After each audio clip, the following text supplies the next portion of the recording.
தமிழர்களின் number one choice Tamil matrimony.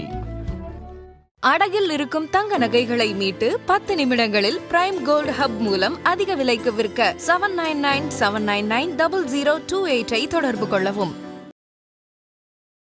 Love marriage பண்ணா இந்த பொருத்தம்லாம் பார்க்க வேண்டாம் அப்படின்ட்டு இரண்டு பேருடைய ஜாதகத்திலையும் நமக்கு அருள் செய்யக்கூடிய வழிகாட்டக்கூடிய தெய்வம்னு இருக்கும். அது எந்த தெய்வம்னு பார்த்து அந்த தெய்வத்தோடைய கோவில்ல அவங்களுக்கு திருமணம் செய்யலாம்.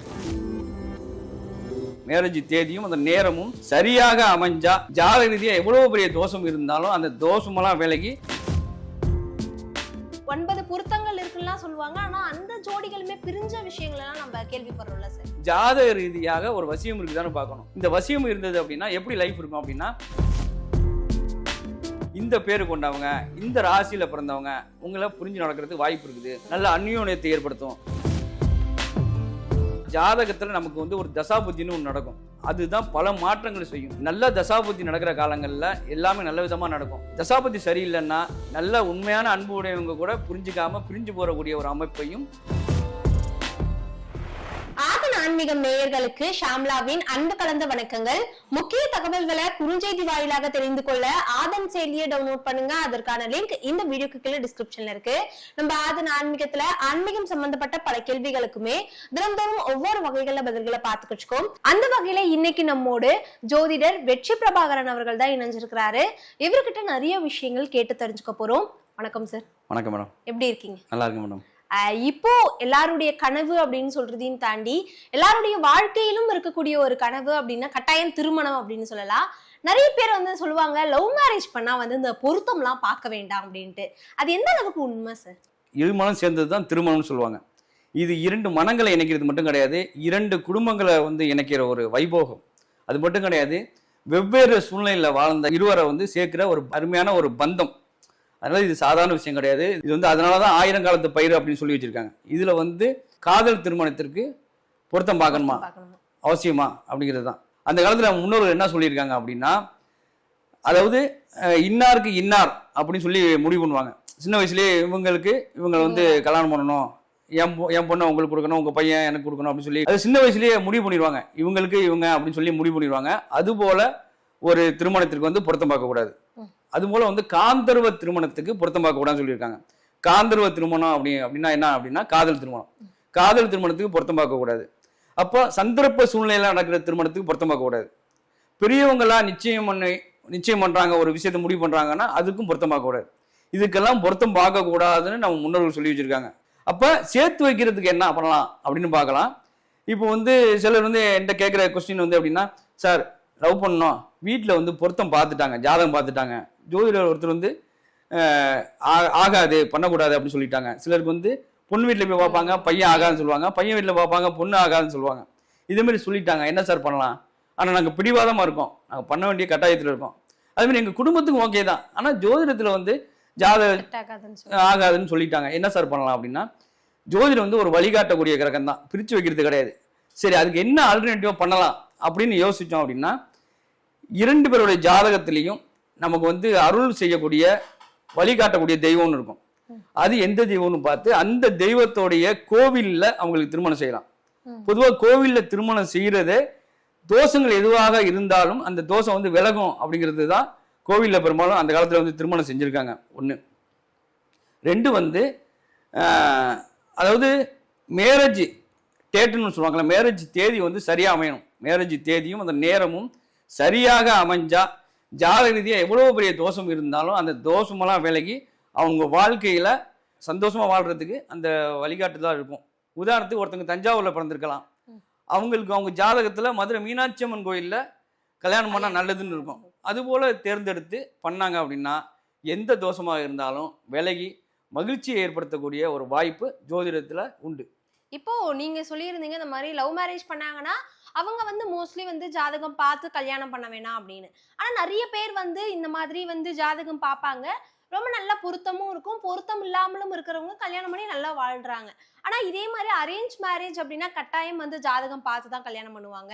9 பொருத்தங்கள் இருக்குன்னா சொல்லுவாங்க. ஆனா அந்த ஜோடிகளுமே பிரிஞ்ச விஷயங்கள் எல்லாம் நம்ம கேள்விப்படுறோம்ல சார். அதான் இந்த இடத்துல ரொம்ப ரொம்ப முக்கியம். அதான் இருமணம் சேர்ந்ததுதான் திருமணம். இரண்டு மனங்களை மட்டும் இணைக்கிறது கிடையாது, இரண்டு குடும்பத்தோட பந்தமும் இதில் இணையுது. வெவ்வேறு சூழ்நிலை வாழ்ந்தவங்களும் இணைகிறாங்க. அப்போ வந்து மனசு வந்து ரொம்ப ஒத்து போகணும். அதனால தான் வந்து மற்ற எல்லா விஷயத்தையும் பார்ப்பாங்க. குலம் கோத்திரம் பார்ப்பாங்க, அப்புறம் வந்து நம்ம குடும்பத்துக்கு ஏற்ற மாதிரி இருக்கான்னு பார்ப்பாங்க, வசதி வாய்ப்புகள் பார்ப்பாங்க. இதெல்லாம் ஒரு பக்கம் இருந்தாலும் ஆணுக்கு பெண்ணும் பெண்ணுக்கு ஆணும் பிடிச்சிருக்கான்னு ஃபஸ்ட்டு கேட்பாங்க. அது வந்து பிடிச்சிருந்தா மட்டும்தான் செய்யணும் ஒன்று. ரெண்டாவது வந்து பொருத்தங்கிறது வந்து 9 பொருத்தங்கிறது ஒரு பொதுவான கான்செப்ட் தான். ஜாதக ரீதியாக வசியம் இருக்கான்னு பார்க்கணும். அதாவது 9 பொருத்தத்தில் வசிய பொருத்தம்னு ஒன்று வரும், அது கிடையாது. ஜாதக ரீதியாக ஒரு வசியம் இருக்குதான்னு பார்க்கணும். இந்த வசியம் இருந்தது அப்படின்னா எப்படி லைஃப் இருக்கும் அப்படின்னா, இப்போ ஒரு பொண்ணு வந்து ரசம் வைக்கிறாங்கன்னு வச்சுங்களேன். அதில் வந்து கொஞ்சம் உப்பு கம்மியாக இருக்குது. ரசம் சூப்பராக இருக்குமா, கொஞ்சம் உப்பு கம்மியாக இருக்குது, இன்னும் கொஞ்சம் உப்பு கூட போட்டால் இன்னும் பிரமாதமாக இருக்கும், அமிர்தம் போல இருக்கும் அப்படின்னு சொல்கிறது ஒரு வசியம். உப்பும் இல்லை சப்பும் இல்லைன்னு சொல்லி திட்டுறது வந்து அது வந்து வசியம் கிடையாது. அப்போ அது மாதிரி இடத்துல வந்து பிரிவினையை வந்து கொடுத்துருவோம். ஆனால் இதே மாதிரி பாராட்டுதல்ங்கிறது வந்து அந்யோன்யத்தை உருவாக்கும். இதுதான் ஒரு வசியம். அப்போ வந்து புரிந்து நடக்கக்கூடிய லைஃப் பார்ட்னர் யார் அப்படி நம்ம ஜாதக ரீதியா அப்படின்னு ஒருத்தங்க தெரிஞ்சுக்கி அதுக்கு தகுந்தாப்புல வரன்னு சேர்த்தாங்க அப்படின்னா அந்த லைஃப் சூப்பராக இருக்கும். நான் வணங்குற இறை அருளோட ஓலைச்சுவடி மாதிரி ஒரு சில விஷயங்கள் எனக்கு வந்து கிடைச்சதுன்னு வச்சுங்களேன். அதில் வந்து என்ன சொல்லப்பட்டிருக்கு அப்படின்னா, நம்மளுடைய ஜாதகத்தில் லாங் லைஃப்பில் வந்து யாரெல்லாம் வருவாங்க அப்படிங்கிற விஷயத்தை நம்ம தெரிஞ்சுக்கணும். அதுபோல் நமக்குன்னு ஒரு குவாலிட்டி இருக்கும், நமக்குன்னு ஒரு இமேஜ் இருக்கும், நமக்குன்னு ஒரு குவாலிட்டி இருக்கும், ஆசை பாசங்கள் இருக்கும். அதை யார் சரியாக புரிஞ்சு நடந்துப்பாங்க அப்படிங்கிறது நம்ம ஜாதகத்தில் தெரியும். அதாவது எப்படின்னா, இந்த பேர் கொண்டவங்க, இந்த ராசியில் பிறந்தவங்க உங்களை புரிஞ்சு நடக்கிறதுக்கு வாய்ப்பு இருக்குது, நல்ல அந்யோன்யத்தை ஏற்படுத்தும் அப்படிங்கிற விஷயம் இருக்குது. அதை தெரிஞ்சுக்கிட்டாங்க அப்படின்னா லைஃப் சூப்பராக மாறும். இப்போ வந்து பொதுவாக வந்து திருமணத்துக்கு வந்து பார்க்குறாங்க அப்படின்னா, ஜாதகத்தை பார்த்துட்டு இந்த நட்சத்திரத்துக்கு வந்து ஒரு 6 நட்சத்திரம் பொருந்தாது, இந்த 6 நட்சத்திரம் ரச்சு பொருத்தம் வராது, அதனால இந்த 6 நட்சத்திரத்தை நீங்கள் சேர்க்கக்கூடாது அப்படின்னு எழுதி கொடுப்பாங்க. அதே மாதிரி 2 ராசி, 6வது ராசியும் 8வது ராசியும் உங்களுக்கு ஆகாது அப்படின்னு சொல்லி எழுதி கொடுத்துருவாங்க. இது வந்து பொதுவாக நடைமுறையில் உள்ள விஷயம். இப்போ எங்கிட்ட ஒருத்தவங்க ஜாதகம் பார்க்குறாங்க அப்படின்னா நான் என்ன செய்வேன் அப்படின்னா, இந்த ஜாதக ரீதியாக இந்த கிழமையில பிறந்த வரன், இந்த ராசி இந்த நட்சத்திரத்தில் பிறந்த வரன் தான் அமையும். கூடுதலாக இறை அருளோட இந்த பேர் இந்த ஊரில் கூட இருந்து கூட உங்களுக்கு வரணும் வரக்கூடிய வாய்ப்பு இருக்குன்னு எழுதி கொடுத்துருக்கேன். அதே மாதிரி வந்து அவங்க வசிக்கிற வீதி இப்படி தான் இருக்கும் அப்படிங்கிற அடையாளத்தை எல்லாம் சொல்லிடலாம் ஜாதகத்தில். உதாரணத்துக்கு நான் சொல்கிறேன் பாருங்களேன். ஒருத்தவங்க வந்து 2 ஜாதகம் பார்க்குறாங்க. என்ன விஷயம் அப்படின்னா, பொண்ணு வீட்டுக்கும் பிடிச்சி போயிட்டு பையன் வீட்டுக்கும் பிடிச்சி போயிட்டு 2 குடும்பத்துக்கும் பிடிச்சி போயிட்டு அவங்களுக்கும் 2 பேருக்கும் பிடிச்சி போச்சு. ரொம்ப சந்தோஷம் பிடிச்சி போனது. ஆனால் 2 இடத்துல பொருத்தம் பார்க்கும்போது ஒரு இடத்துல வந்து இந்த ஜாதகம் செய்யக்கூடாது, ஒரு இடத்துல செய்யலாம்னு சொல்லிட்டாங்க, ஒரு இடத்துல செய்யக்கூடாது அப்படின்னு சொல்லிட்டாங்க. இப்போ இந்த இடத்துல அவங்களுக்கு குழப்பம் ஆயிடுச்சு, செய்யலாமா வேண்டாமான்னு குழப்பம் ஆயிடுச்சு. அப்போ யாரோ ஒருத்தங்க சொல்லி நீங்கள் வெற்றி பிரபாகர் சார்ட்ட பாருங்கள், அவங்க சில விஷயம் கரெக்டாக சொல்லுவாங்க அப்படின்னு சொன்னது பிறகு அவங்க வந்து எனக்கு கால் பண்ணுறாங்க. சரிம்மா அப்படின்னு சொல்லி அப்பாயின்மெண்ட் போட்டு அவங்களுக்கு ஜாதகம் பார்க்குறேன். 2 பேர் ஜாதியை அனுப்புவான்னு சார் கேட்டாங்க. இல்லை ஃபஸ்ட்டு உங்களுடைய பொண்ணோட ஜாதகத்தை அனுப்புங்க, உங்கள் பொண்ணோட ஜாதகத்தில் இப்படி தான் வாழ்க்கை துணை அமையும்னு ஒரு விதி இருக்குது, அதில் அந்த பையனோட அமைப்பு இருந்தது அப்படின்னா ஓகே பண்ணுங்க அப்படின்னு சொல்கிறேன்.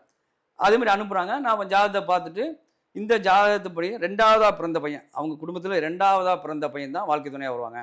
அதேமாதிரி பிங்கிற எழுத்துல வந்து அந்த பையனோட பேர் ஆரம்பிக்கும் அப்படின்னு சொல்கிறேன். அப்போ என்ன சொல்கிறாங்கன்னா, அந்த பையனோட பேர் வந்து பாலமுருகன் அப்படின்னு சொல்கிறாங்க. அந்த பையன் 2வது பையன் தான் சார் அப்படின்னு. இன்னும் கூடுதலாக சொல்கிறேன், அந்த பையன் வீடு வந்து டேனிங்கில் இருக்கும், இந்த வளையிற இடத்துல அவங்க வீடு இருக்கும் அப்படின்னா, சார் கரெக்டாக எக்ஸாக்டாக இருக்குது சார் அப்படின்னு அவங்க சொல்ல அவங்களுக்கு பெரிய சந்தோஷம் வர ஆரம்பிக்குது.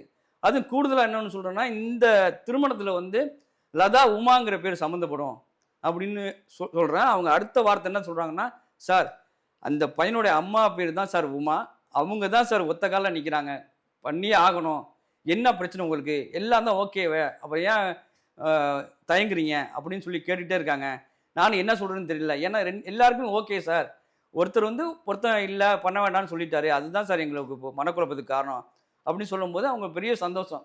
நீங்கள் சொன்ன அத்தனையுமே புரிஞ்சுது சார். அது மட்டும் கிடையாது, அந்த பையன் வந்து ஆடிட்டிங் சம்மந்தப்பட்ட லைனில் இருக்காரா அப்படின்னு கேட்டால் ஆமாம் அதுதான் சார், அவர் அந்த துறையெல்லாம் இருக்காங்க, அக்கௌண்டனாக இருக்காங்க அப்படின்னு சொல்கிறாங்க. இப்போ வந்து இதுதான் வழிகாட்டி. அப்போ வந்து ஒரு ஜாதகத்தை வச்சு நம்ம லைஃப் பார்ட்னர் இந்த ராசி இந்த கிழமையில் இந்த ஊர்லேருந்து வரக்கூடிய வாய்ப்பு இருக்குது அப்படின்னு தெரிஞ்சுக்கிட்டோம் அப்படின்னா இந்த குழப்பம்லாம் வரவே வராது. யார் நமக்கு அந்யோன்யமாக இருப்பாங்க, யாரெல்லாம் நம்ம வாழ்க்கையில் தொடர்ந்து வருவாங்க, இதெல்லாம் தெரிஞ்சுக்கிட்டோம் அப்படின்னா திருமண லைஃப்பில் பிரச்சனை வராது. இல்லாட்டி 9 பொருத்தம் பார்த்து திருமணம் செய்கிறோம். இப்போ எல்லாருமே வந்து என்ன புக் வாங்கி பார்க்குறாங்க, ஆன்லைனில் பார்த்துக்கிறாங்க, இதெல்லாம் பார்த்து வந்து அவங்களே முடிவு பண்ணிக்கிறாங்க 8 பொருத்தம் இருக்குது 9 பொருத்தம் இருக்குன்னு. நீங்கள் ஜோதிடர்கிட்ட போனாலும் 9 பொருத்தம் 10 பொருத்தம் இருக்குன்னு சொல்கிற எத்தனையோ திருமணங்கள் வந்து டைவர்ஸில் வந்து நிற்கிது. அது காரணம் வந்து வசியம் இருக்கான்னு பார்க்கணும். வசியங்கிறது வந்து நான் என்ன நினைக்கிறேனோ அது போல அவங்களும் நினைக்கணும். அதுதான் நான் என்னன்னா என்னையா நிற்கிறதுன்னு சொல்லுவாங்கல்ல, அப்படி ஒரு வசியத்தை ஏற்படுத்தணும். இன்னொரு உதாரணம் நான் சொல்கிறேன். அதாவது பொண்ணுக்கு வந்து பையனை பிடிக்கல, ஆனால் கல்யாணம் பண்ணி வைக்கிறாங்க. நான் சொல்கிறேன் இது வந்து ஒரு வசியம் இருக்குதுங்க, முடிவு பண்ணிட்டாங்க பண்ணணும்னு, பண்ணலாம் அப்படி சொல்லிட்டேன். அதே மாதிரி வந்து அது கல்யாணம் பண்ணி வச்சது பிறகு இப்போ பார்த்தோம்னா யார் பிடிக்கலன்னு சொன்னாங்களோ அவங்க பயங்கரமாக அட்டாச்மெண்ட் ஆகிட்டாங்க. இப்போ அவங்கள பற்றி ஏதாச்சும் ஒரு வார்த்தை தவறாக பேசினாலே சண்டைக்கு போயிடுவாங்க. என்ன காரணம் அப்படின்னா பார்க்குற பார்வை வேற, ஒருத்தங்க புரிஞ்சு நடக்கிறது வேற. புரிஞ்சு நடந்துக்கிட்டாங்க அப்படின்னா எல்லாருக்குமே தேவையை வந்து தன்னை புரிஞ்சு நடந்துக்க ஒரு வாழ்க்கை துணை நடந்துக்கிட்டாங்கன்னா எல்லாருமே சந்தோஷமாக இருப்பாங்க. சரி ஏற்கனவே கல்யாணம் ஆயிடுச்சு சார், பிரச்சனையாக இருக்குது, என்ன செய்யலாம் அப்படின்னு கொஸ்டின் கேட்பாங்க திருமணத்தை பற்றி பேசும்போது. அதுக்கும் வழி உண்டு. என்ன எப்படி அப்படின்னா, இப்போ ஒருத்தங்க வந்து இந்த ராசி நட்சத்திரத்தில் இந்த கேட்டகரியில் ஒருத்தங்க பிறந்துட்டாங்க அப்படிங்கிற வச்சுங்களேன். அதுபோல் ஆப்போசிட்டில் உள்ளவங்களும் இருக்காங்களா இல்லையாங்கிறது தான் பிரச்சனை. அப்போ இந்த கவுன்சிலிங் முறையே பண்ணி நிறைய பிரச்சனைகளை தீர்த்து வச்சுருக்கேன். எப்படி அப்படின்னா, இவங்களுடைய குணம் என்ன, இவங்க என்ன ஆசைப்படுறாங்க அப்படிங்கிற விஷயத்த அவங்களுக்கு சொல்லிட்டோம் அப்படின்னால அது ஒரு வெற்றியை கொடுக்கும். அது இல்லாமல் பிரிஞ்ச தம்பதிகளும் சரி, பிரச்சனை உள்ள தம்பதிகளும் சரி, அவங்க ஜாதக ரீதியாக சில கோவில்களுக்கு போயிட்டு வந்தால் அற்புதமான மாற்றத்தை கொடுக்கும். இந்த எலியும் பூனையுமா சில பேர் இருப்பாங்க, சண்டை போட்டுட்டு இருப்பாங்க. அவங்கள போய் இருந்தவங்களுக்கு கூட சில கோவிலுக்கு போயிட்டு வந்தது பிறகு பெரிய மாற்றம் அடைஞ்சிருக்கு. எப்படிப்பா என்னன்னு தெரியல, எலியும் பூனையுமா இருந்தாங்க, இப்போ பாரு எவ்வளோ ஒற்றுமை ஆகிட்டாங்களே, என்ன காரணம் எப்படி அப்படின்னு ஒரு ஆச்சரியப்படுற அளவுக்கு ஒற்றுமை ஆனவங்களும் இருக்கிறாங்க. அப்போ ஜோதிடம் வந்து ஒரு அழகான வழிகாட்டக்கூடிய ஒரு தெய்வீகமான ஒரு விஷயம். அதை எப்படி நம்ம பார்க்குறோம், எப்படி பயன்படுத்துகிறோம் அப்படிங்கிறத பொறுத்து தான் வெற்றி இருக்குது. சரியான விஷயங்களை சரியான நபர்களிடம் பார்க்கும்போது சந்தோஷமும் மகிழ்ச்சியும் நிச்சயமாக கூடும். வாழ்க்கைக்கு ஒரு நல்ல வழிகாட்டி கடவுள் மூலம் கிடைப்பாங்க. இப்போ எனக்கு ஒரு சந்தேகம் என்னன்னா சார், இப்போ நம்ம கல்யாணம் பண்ணும்போது எல்லா கிரக செயற்கையுமே கரெக்டா இருக்கும். ஒரு கட்டத்துல ஒவ்வொரு கிரகங்கள் மாறும். இப்போ ஒரு கட்டத்துல ஒருத்தவங்களை பிடிக்கும், அதுவே ஒரு கட்டங்க தள்ளி அவங்கள நமக்கு பிடிக்காம போகும். அப்போ பிடிச்சது உண்மையா பிடிக்காதது உண்மையா, எது சார் நிரந்தரமா நிற்கும்? இல்ல இது வந்து நீங்க சொல்றது கோச்சாரம், கிரகங்கள் மாறிட்டு இருக்கு கோச்சாரம். ஆனா நம்ம பிறந்த கால ஜாதகம்னு ஒண்ணு இருக்குல்ல, அதுல வந்து வசியம் இருக்கும். நீங்களே நம்மளே எல்லாருமே உணர்ந்திருப்போம். சிலரை வந்து நம்ம லைஃப்ல மறக்க முடியாது, சிலர் வந்து வெறுக்க முடியாது, ஒதுக்க முடியாது. நம்ம அவங்ககிட்ட சண்டை போட்டிருக்கலாம், அல்ல அவங்க நம்மள்ட்ட சண்டை போட்டிருக்கலாம். ஆனால் ஏதோ ஒன்று இருக்குதுப்பா, என்னன்னே தெரியல, ஏதோ ஒன்று அவங்கள வந்து குறை சொல்லவே முடியல, அவங்க திட்டவே முடியல, இங்கே தான் நல்லா இருக்கட்டும் அப்படின்னு சொல்கிற மாதிரியெல்லாம் ஒவ்வொருத்தங்க லைஃப்லையுமே இருக்கும். இதெல்லாம் ஏதோ ஒரு வசியத்தை தான் சொல்லுது. அப்போ அவங்க சந்தர்ப்ப சூழ்நிலையில் ஏதோ அந்த நடக்கிற கிரக திசைனால பிரிஞ்சு போயிருக்கலாம். அந்த இப்போ எப்போதுமே வந்து நான் மீண்டும் ஒரு விஷயம் சொல்லிட்டு இருக்கேன். என்னன்னா, இப்போ பொதுவான பலன்கிறது வேற, ஆனால் ஜாதகத்தில் நமக்கு வந்து ஒரு தசாபுத்தின்னு ஒன்று நடக்கும். அதுதான் பல மாற்றங்களை செய்யும். நல்ல தசாபுத்தி நடக்கிற காலங்களில் எல்லாமே நல்ல விதமாக நடக்கும். தசாபுத்தி சரியில்லைன்னா நல்ல உண்மையான அன்பு உடையவங்க கூட புரிஞ்சிக்காமல் பிரிஞ்சு போகக்கூடிய ஒரு அமைப்பையும் கிரகங்கள் தான் ஏற்படுத்துது. அப்போ அதனால தான் ஜாதகத்தை பார்த்து இந்த தசாபதி சரியில்லாத காலங்களில் விட்டு கொடுத்து போகிறது. சரி நீ என்ன வேணாலும் சொல்லும்பா, நான் கேட்டுக்கிறேன், நீ திட்டினா கூட கேட்டுக்கிறேன். ஏன்னா அன்பானவங்கள்ட்ட எப்படி வந்து நடந்துக்கணும் அப்படிங்கிறத கூட நம்ம ஜாதகம் சொல்லுது. தசாபதி சரியில்லாதப்ப இப்படி நடந்துக்கப்பா, ஏன்னா கிரகம் சரியில்லை. இப்போ எல்லாத்துக்கும் என்ன சொல்லுவாங்க, இது எல்லாத்துக்கும் ஒரு அனுகிரகம் வேணும். இப்போ இந்த தெய்வத்தோட கிரகங்கள் தான் வலிமையானது. இப்போ நீங்கள் ஒரு வீடு கட்டி போகிறீங்க, அதுக்கு என்ன கிரக பிரவேசம் தான் சொல்கிறாங்க. அதுபோல் எல்லாத்துக்குமே கிரகம் தான். அதுக்குன்னு ஒரு 4 நேரம் கிரகம் வரணும் அப்படின்னு சொல்லுவாங்கல்ல, எல்லாத்துக்கும் கிரகங்கிறத தான் பயன்படுது. கிரகம் தான் ஹீரோ. அந்த கிரகத்தை எப்படி வெற்றி கொள்றது அப்படிங்கிறது நம்ம ஜாதகத்தில் ஜோதிடத்தில் வழிகாட்டி. அதுக்கு தெய்வம் வந்து அனுகிரகம் பண்ணும். நீங்க ஏற்கனவே பேசும்போது சொல்லியிருந்தீங்க, எலியும் பூனையுமா இருக்கிறவங்க கூட இந்த கோவிலுக்கு போனாங்கன்னா கட்டாயம் வந்து சேர்ந்துருவாங்க அப்படின்னு. அது எந்த கோவில்னு சொன்னா பாக்குற நேருக்கு உதவியா இல்லை, இது எப்படின்னாங்க, ஒவ்வொரு ஜாதகமும் தனித்துவம் வாய்ந்தது. ஒவ்வொரு ஜாதக ரீதியாக அவங்களுக்கு நடக்கிற தசா என்ன பிரச்சனை, எந்த கிரகத்தை மைனஸாக இருக்குது, எந்த கிரகத்தை ஆக்டிவிட்டி பண்ணணும், எந்த கிரகத்தை ப்ளஸ் ஆக்கணும் அப்படிங்கிற விஷயத்தை பார்த்து அதற்கான கோவில் போகும்போது தான் ஜாதகத்துக்கு ஏற்ற மாதிரி கோவிலும் மாறுங்கிறீங்க. ஆமாம், ஜெயிக்கும். இன்னாருக்கு முடிவு போட்டது போல தெய்வங்களும் நமக்கான தெய்வம் எதுங்கிறது, பிரச்சனையை தீர்க்கிற தெய்வம் எதுங்கிறத பார்த்து போயிட்டு வந்தோம் அப்படின்னா நிச்சயமாக அதில் வெற்றி கிடைக்கும். 2 பேரோட ஜாதகமும் முக்கியமாக பார்த்து அதை செய்யணும். சிம்பிளாக சொல்லணும் அப்படின்னா, ஒருத்தங்க ஜாதகத்தை பார்த்து அவங்க வாழ்க்கையில் யாரெல்லாம் லாங் லைஃப் வருவாங்க அப்படிங்கிற விஷயத்த தெரிஞ்சுக்கிட்டோம், யாரெல்லாம் அவங்க மனசை புரிஞ்சு நடந்துப்பாங்க, யாரெல்லாம் அவங்களுக்கு வசீகரமாக இருப்பாங்க அப்படிங்கிற விஷயத்த தெரிஞ்சுக்கிட்டோம் அப்படின்னா பிரச்சனைகள் வந்து பெருசாக இருக்காது லைஃப்பில். எல்லாருக்கும் வீட்டுக்கு வாசப்படி இருந்தாலும் அதெல்லாம் கடந்து நல்ல சந்தோஷமா வாழ்றதுக்கு வழிகாட்டும் ஜோதிடம். ஒவ்வொருத்தன் ஜாதகத்திலையும் யார் நமக்கானவர்கள் அப்படிங்கிறத தெரிஞ்சுக்கணும். எந்த ராசி, எந்த பேர், எந்த ஊர், எது நமக்கு வெற்றி கொடுக்கும், இதெல்லாம் தெரிஞ்சுக்கிட்டோம் அப்படின்னா லைஃப் நிச்சயமா நல்லா இருக்கும். கண்டிப்பா சார். திருமணம் அப்படிங்கிறது எல்லாருக்குமே தேவைப்படுற ஒரு விஷயம். ஆயிரங்காலத்து பையனு பெரியவங்களே சொல்லியிருக்காங்க. அதையும் தாண்டி கணவன் மனைவி அவங்களுக்குள்ள இந்த பொருத்தம் அப்படிங்கிறது எவ்வளவு முக்கியம் அப்படிங்கறத ரொம்பவே அழகா சொல்லியிருந்தீங்க. ரொம்பவே நன்றி சார். ரொம்ப நன்றி மேடம்.